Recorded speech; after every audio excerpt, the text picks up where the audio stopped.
Mayong adlaw mga kapatid, iway abas ni para sa News 5 Bisaya.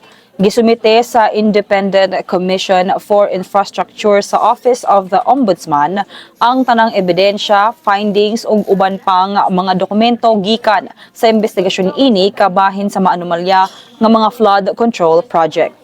Apil sa gisumite sa komisyon ang siyam ka case referral nga naglangkob sa 65 ka individual.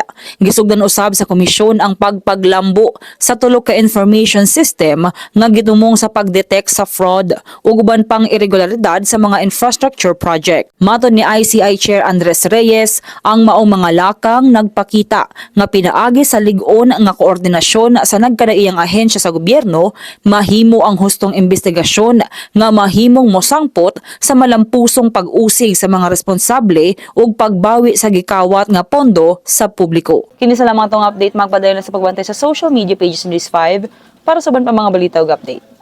Amping tang tanan.